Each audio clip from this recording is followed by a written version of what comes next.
मीर जाफर कहना, मीर सादक कहना, गद्दार कहना, न्यूट्रल कहना, जानवर कहना इसलिए नहीं है कि मेरे अदारे ने, आर्मी चीफ ने गद्दारी की है। ये इसलिए भी नहीं है कि उन्होंने कोई गैर आइनी, गैर कानूनी काम किया है। ये इसलिए है कि उनके अदारे ने गैर आइनी, गैर कानूनी काम करने से इनकार कर दिया। आप रात की खामोशी में बंद दरवाज़ों के पीछे हमें मिलें, अपनी आइनी, गैर आइनी ख्वाहिशात का इजहार करें, वो भी आपका हक है। लेकिन ये नहीं हो सकता कि दिन की रोशनी में उसी बंदे को आप गद्दार कहें। गैर कानूनी काम से इनकार पर न्यूट्रल जानवर मीर जाफर कहा जा रहा है। अगर आप समझते हैं कि सिपह सलार गद्दार है तो माजी में तारीफों के अंबार क्यों लगाए? गैर मुअय्यना मुद्दत के लिए मुद्दत मुलाजमत में तौसी की पेशकश क्यों की और आज छुप छुप कर क्यों मिलते हैं? ऐसा नहीं हो सकता कि रात को मिले और दिन में गद्दार कहें। फौज पर इमरान खान के हमलों पर DGISI lieutenant general Nadeem Anjum का जवाब। कहा कि तहरीक अदम एतमाद नाकाम बनाने के लिए इमरान हुकूमत ने आर्मी चीफ को तौसी की पेशकश की जो उन्होंने ठुकरा दी। आर्मी चीफ चाहते तो अपनी जात के लिए फैसला करके 6-7 महीने बहुत आसानी से गुजार लेते, ना कोई तनकीद करता, ना गिलासत उछालता, लेकिन उन्होंने मुल्क के हक में फैसला किया। गैर कानूनी काम से इनकार सिर्फ आर्मी चीफ का फैसला नहीं, पूरे इदारे का था।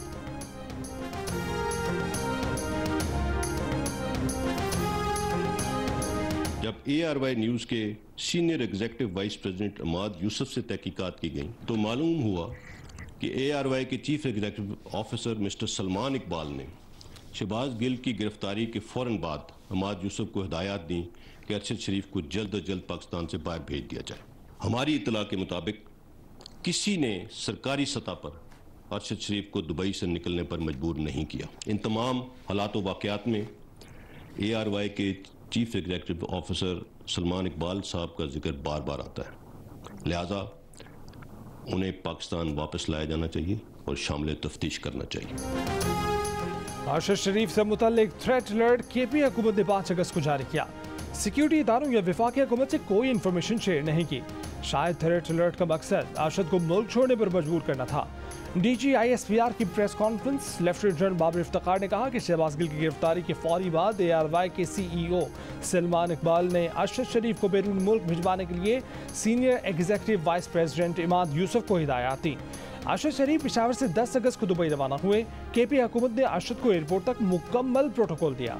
अरशद शरीफ कत्ल केस में ARY के सलमान इकबाल का नाम बार बार आ रहा है। सलमान इकबाल को वापस लाकर शामिल तफ्तीश करना चाहिए।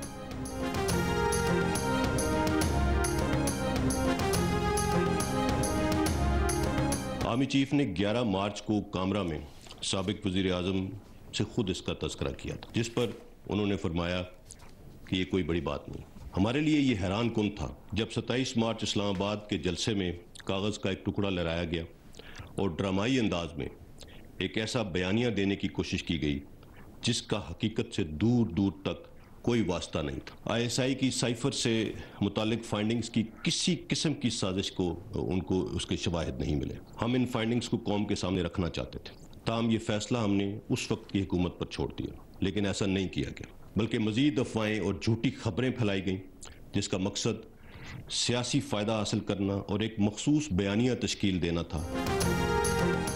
आर्मी चीफ ने साइफर पर बात की तो इमरान ने कहा कि कोई बड़ी बात नहीं। फिर 16 दिन बाद जलसे में कागज का टुकड़ा लहराकर हैरान कर दिया। DGISPR lieutenant general Babar Iftikhar की प्रेस कॉन्फ्रेंस। कहा कि साइफर और रजीम चेंज का इमरान खान का बयानिया मन घड़त है। ISI ने भी नेशनल सिक्योरिटी कमेटी को बताया कि साजिश के कोई शवाहिद नहीं। चाहते थे कि ISI की फाइंडिंग्स कौम के सामने रखें, लेकिन हुकूमत नहीं चाहती थी कि यह हक़ाइक़ सामने आए। सफ़ीर की राय को सियासी मकासद के लिए इस्तेमाल किया गया। बयानी के फ़रोग़ के लिए अफवाहें और झूठी खबरें फैलाई गईं ताकि तहरीक अदम एतमाद को रजीम चेंज का हिस्सा साबित किया जा सके।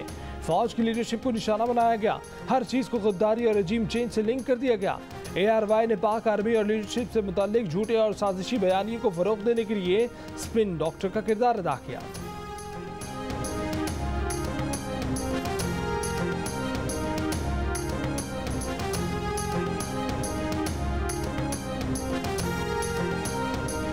DGISI lieutenant general Nadeem Anjum ने कहा है कि हमें किसी के एहतजाज, लॉन्ग मार्च या धरने पर एतराज़ नहीं।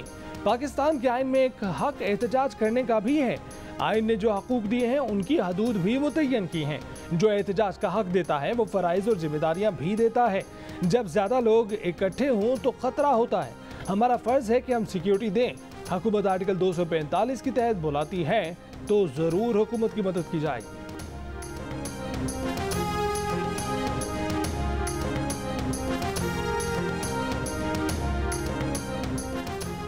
इमरान खान ने आर्मी चीफ जनरल बाजवा को मजीद तौसीक की ऑफर देने का एतराफ़ कर लिया। एक इंटरव्यू में कहा कि उन्होंने जनरल बाजवा से कहा था कि अगर कोई और आपको ऑफर कर रहा है तो ये ऑफर हम भी आपको कर देते हैं।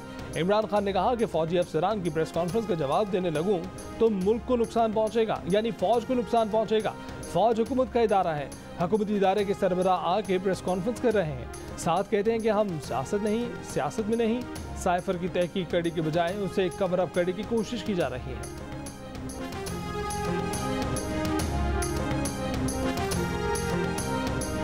पीटीआई का आज लॉन्ग मार्च। वजारत दाखिला ने पीटीआई के लॉन्ग मार्च से अदम इस्तेहकाम का खदशा जाहिर कर दिया। विफाकी वजारत दाखिला का सूबाई चीफ सेक्रेटरीज और आईजीज को खत, कहा किसी को जबरदस्ती विफाक पर चढ़ाई की इजाजत नहीं दी जा सकती। सूबाई हुकूमतें सरकारी मुलाजमीन के लॉन्ग मार्च में शिरकत न करने को यकीनी बनाए।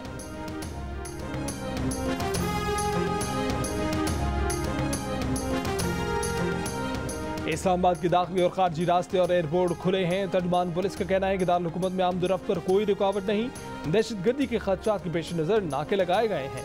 इस्लामाबाद में असलहा साथ रखने और नुमाइश पर दफा 144 नाफिज।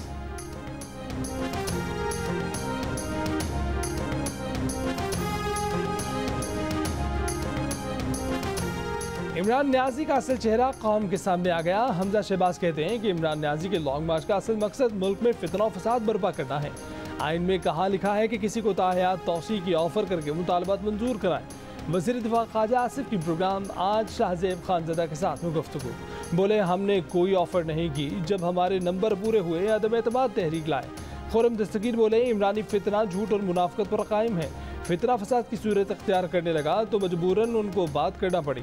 सेनेटर मुश्ताक अहमद ने कहा कि बंद कमरों में इक़्तिदार की बात इख्तलाफात शुरू हुए तो मीर जाफ़र आपके दो चेहरे नहीं होने चाहिए।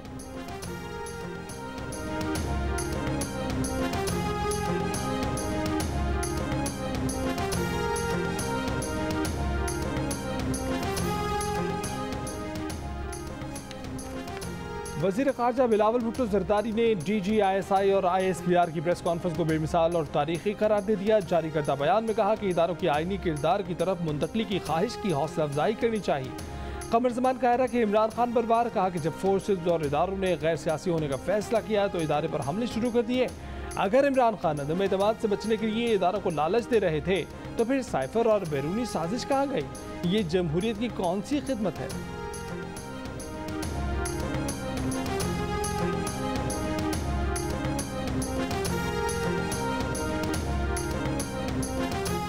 खुशाइंद है कि एक इदारा खुद आइन के मुताबिक अमल करने की बात कर रहा है। सरबराह ANB असफंदियार वली खान कहते हैं कि इदारों को सियासी मामलात में धकेलना जमहूरियत खत्म करना है।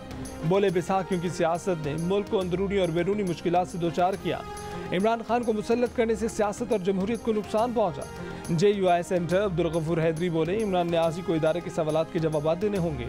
न्याजी तो कहता था कि नंबर ब्लॉक कर दिए हैं। नंबर ब्लॉक थे तो फिर मुलाकातें और मिन्नतें तरले कैसे?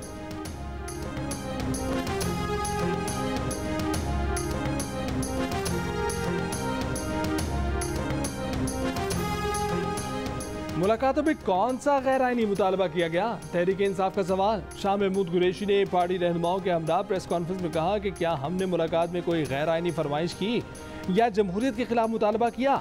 हमारा एक निकाती एजेंडा है कि मुल्क में शफाफ इंतखाबात करवाए जाएं।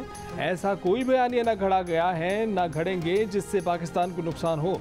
ये तासुर देना हकीकत के बरक्स है कि हमने किसी इदारे को नुकसान पहुंचाने की कोशिश की। फवाद चौधरी ने कहा कि ISPR की प्रेस कॉन्फ्रेंस से धचका पहुंचा है। अरशद शरीफ खैबर पख्तूनख्वा हुकूमत के कहने पर बाहर नहीं गए। श्री मजारी ने कहा कि हम यकीन रखते हैं कि सारे इदारे आइन के मुताबिक चलेंगे। हमाद अजहर ने कहा कि 75 साल में इदारों की सियासत में किरदार रहा है, आज इस बात को भी तस्लीम किया गया।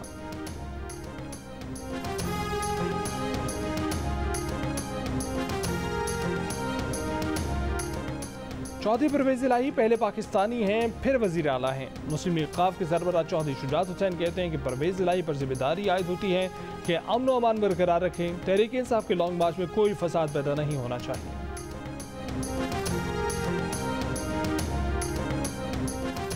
DGISPR lieutenant general Babar Iftikhar कहते हैं कि आशर शरीफ को बाहर जाने पर किसने मजबूर किया? क़याम थाम का बंदोबस्त किसने किया? किसी ने सरकारी सतह पर दुबई से निकलने पर मजबूर नहीं किया तो फिर कौन था जिसने दुबई से जाने पर मजबूर किया? किसने उन्हें यकीन दिलाया कि कीनिया जैसे मुल्क में वो महफूज हैं? वीज़ा नहीं था तो कीनिया की जगह दीगर 35 मुल्कों में से कहीं और क्यों न गए? कीनिया में अरशद शरीफ की मेज़बानी कौन कर रहा था? वक़ार और खुर्रम कौन थे? उनका तारुफ अरशद शरीफ से किसने करवाया? वफात की खबर किसने किसको दी? बहुत से सवालात जवाब तलब हैं, उनके हक़ाइक़ जवाब तलब हैं। इस कमीशन को बैनुल अक़वामी माहिरीन की ज़रूरत हो तो उन्हें भी शामिल करना चाहिए।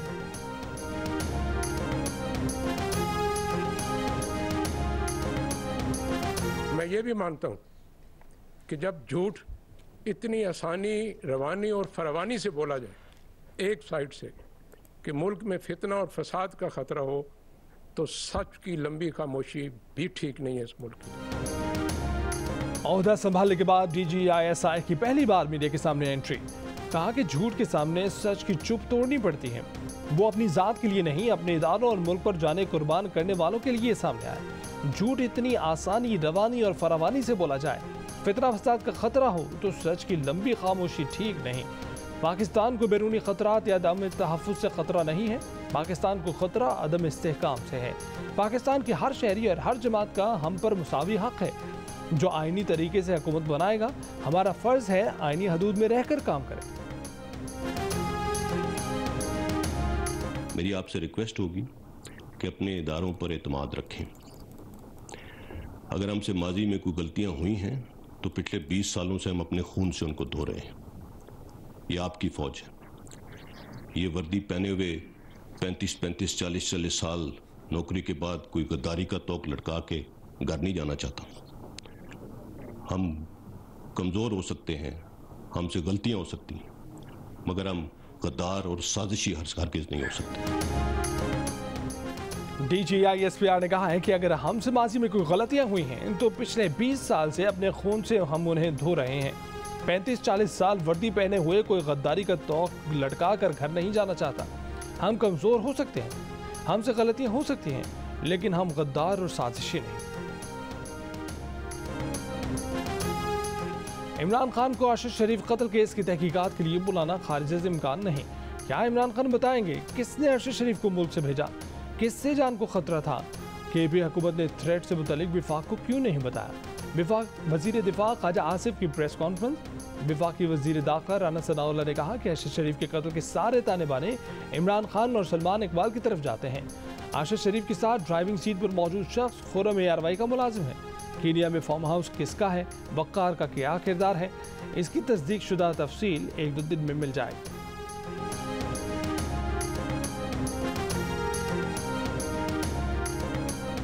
सीनियर सहाफ़ी अरशद शरीफ इस्लामाबाद में सुपुर्द खाक। फैसल मस्जिद में नमाज जनाजा। सियासी समाजी रहनुमाओं, सहाफ़ी बिरादरी समेत शहरियों की बड़ी तादाद में शिरकत। चेयरमैन PTI इस्लामाबाद में नमाज जनाजा में शरीक नहीं हुए। लाहौर में गायबाना नमाज जनाजा अदा की।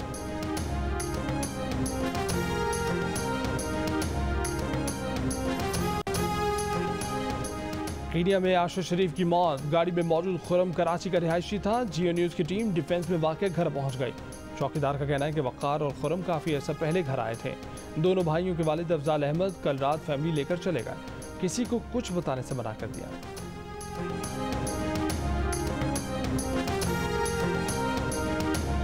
इमरान खान ने 2019 के बाद अरब ममालिक से मिलने वाला कोई तोहफा जाहिर नहीं किया। साबिक़ खातून अव्वल बुशरा बीबी भी इमरान खान के साथ थीं। बुशरा बीबी ने सिर्फ एक दौरे में मिलने वाले तहाइफ जाहिर किए। फवाद चौधरी, हमाद अज़हर, अमीन असलम, मौलाना ताहिर अशरफी ने भी तहाइफ जाहिर नहीं किए। अब्दुल रज़ाक दाऊद ने सिर्फ एक घड़ी और रन का मॉडल ही जाहिर किया। असद उमर ने सिर्फ एक दौरे में मिलने वाले तहाइफ जाहिर किए। जुल्फ़िकार बुखारी ने सिर्फ 2 दौरों में मिलने वाले तहाइफ जाहिर किए।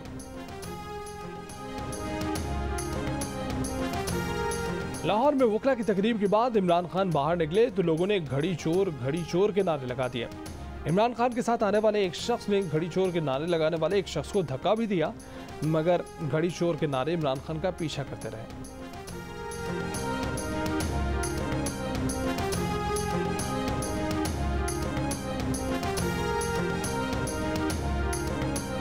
जो मुल्क बचाना चाहते हैं उन्होंने अपना किरदार अदा किया। गवर्नर सिंध कामरान जिसोरी की मीडिया से गुफ्तगू बोले, आवाम अंदाजा कर चुके हैं कि कौन मुल्क को मुआशी बदहाल करना चाहता है।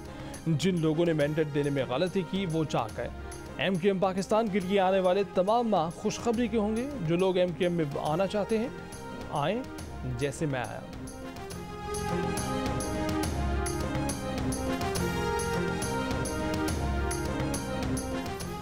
बरामदी शोबों के लिए गैस और बिजली के मुसाबकती नरखों की मंजूरी। वज़ीर ख़जाना इसाक डार की ज़ेर सदारत इक़्तिसादी राब्ता कमेटी का इजलास।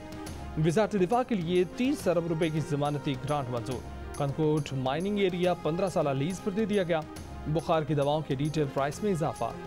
DAP खाद की कीमतों में कमी पर इत्तफाक।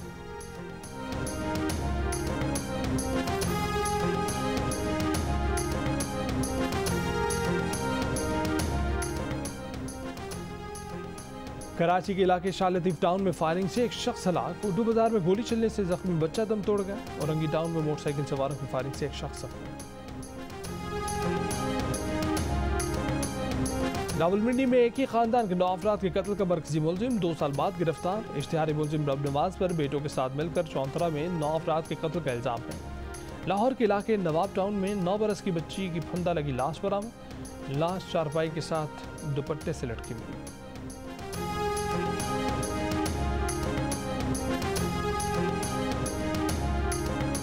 मगरिब की हाकमियत कमज़ोर हो गई। मगरिब आलमी तसल्लुत और आलमी वसाइल पर अपना कब्जा चाहता है। रूस के सदर ब्यूटन कहते हैं कि सऊदी अरब से ताल्लुकात वसी करेंगे। सऊदी वली अहद मतवाज़िन तेल मंडियों की हिमायत कर रहे हैं। सऊदी अरब की ब्रिक्स तंजीम में शमूलियत की हिमायत। मॉस्को में तकरीब से खिताब, कहा कि चीन से ताल्लुकात ख़राब करने में अमरीका गलती पर है। चीन को इश्तियाल दिलाने के लिए अमरीका से दादी अम्मा क्यों ताइवान गई। बोले, रूस ने कभी जौहरी हथियारों के इस्तेमाल की बात नहीं की। स्ट्रेटेजिक इस्तेहकाम के लिए अमरीका से दोबारा मुज़ाकरात के लिए तैयार है।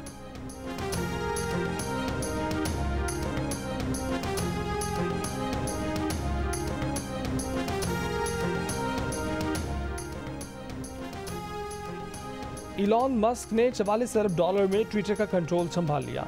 साबिक CEO अग्रवाल और सेगाल ने ट्विटर का हेडक्वार्टर छोड़ दिया। मस्क का कहना है कि सार्फिन और एडवर्टाइजर के लिए चीज़ें तब्दील की जा रही हैं। ट्विटर ऐसा आज़ाद नहीं होगा जहां आपको कुछ भी कहने के नताइज का सामना न करना पड़े। ऐसे इश्तिहारात होंगे जो सार्फिन की ज़रूरियात के मुताबिक हो। इलॉन मस्क को जुमे से पहले ट्विटर की डील यकीनी बनाना थी। दूसरी सूरत में मामला अदालत में चला जाता।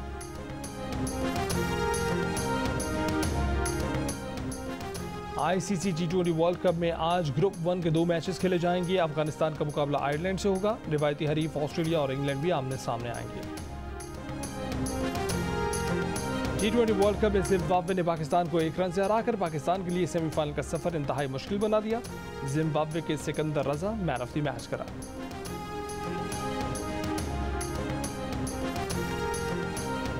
It's a nice movie. It's a unique and different movie. Pakistan से आई है। इसकी इतनी अच्छी तारीफें आई हैं कि आज मुझे हैरान है कि मैं आज मूवी देखूं। प्रेजेंटेशन बहुत अच्छी हुई है पाकिस्तानियों की, मजाकी भी है और बस कल्चर अच्छा दिखाया हुआ है। बहुत बढ़िया मूवी है। Being a Pakistani film is very good. सारियां देखनी चाहिए। I would recommend. और the legend of Maula Jatt ने अमेरिका में भी धूम मचा दी। सिनेमा घरों में मौला जट का गंडासा चल गया। एक्शन से भरपूर फिल्म ने शायकीन की दिल जीत लिया।